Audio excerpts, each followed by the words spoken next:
بسم اللہ الرحمن الرحیم۔ میرے ہاتھ میں انگلش گرامر کلاس 3 کی بک ہے، آکسفورڈ سلیبس ہے۔ تو اس بک میں جو آج میں پوائنٹ آؤٹ کرنا چاہ رہا ہوں، صفحہ نمبر 27 پہ ایک کہانی ہے، آپ یہ دیکھ سکتے ہیں اس کا امیج۔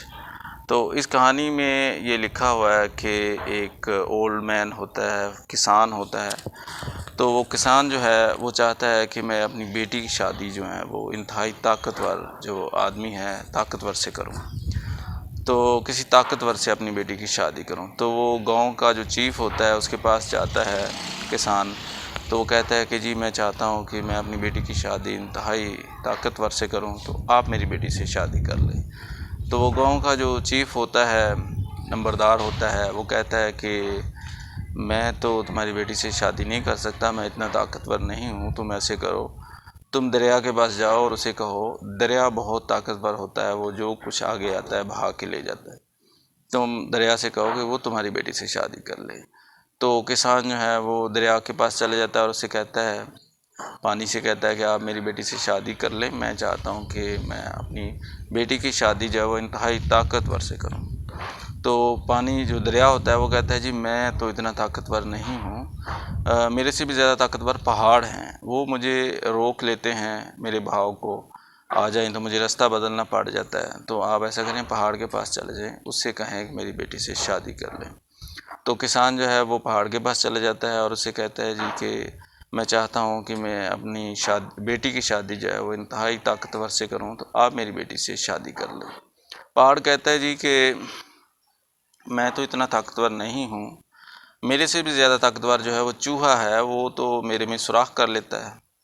تو مجھے پتہ بھی نہیں چلتا اور اتنے لمبے لمبے سوراخ کر لیتا ہے، تو آپ چوہے سے کہیں کہ وہ آپ کی بیٹی سے شادی کر لیں۔ تو کسان جو ہے وہ چوہے کے پاس چلا جاتا ہے،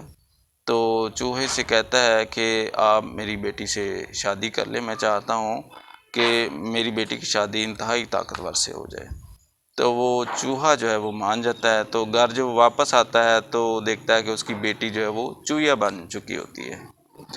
تو یہ جو کہانی ہے یہ آکسفورڈ سلیبس کلاس 3 میں یہ موجود ہے، آپ صفحہ نمبر 27 میں یہ آپ دیکھ بھی سکتے ہیں۔ اس کے علاوہ اسی سے ملتی جلتی کہانی ایک 44 پیج میں بھی ہے، اس میں یہ لکھا ہوا ہے کہ ایک پائیڈ پائپر جو ہے، پورا گاؤں پریشان ہوتا ہے، چوہے بہت ہوتے ہیں، تو ایک پائیڈ پائپر جو ہے وہ اس سے ریکویسٹ کرتے ہیں کہ آپ ان کا کوئی حل نکالیں، تو وہ کہتا ہے جی میں اتنے 500 جو ہے وہ دینار لوں گا، تو میں جو ہے اس کو نکال دوں گا۔ تو وہ ایگری ہو جاتے ہیں، تو پائیڈ پائپر جو ہے وہ بین بجاتا ہے، تو بین بجاتے ہوئے دریا میں چلا جاتا ہے اور چوہے اس کے پیچھے ہی دریا میں چلے جاتے ہیں اور چوہے اس طرح ختم ہو جاتے ہیں۔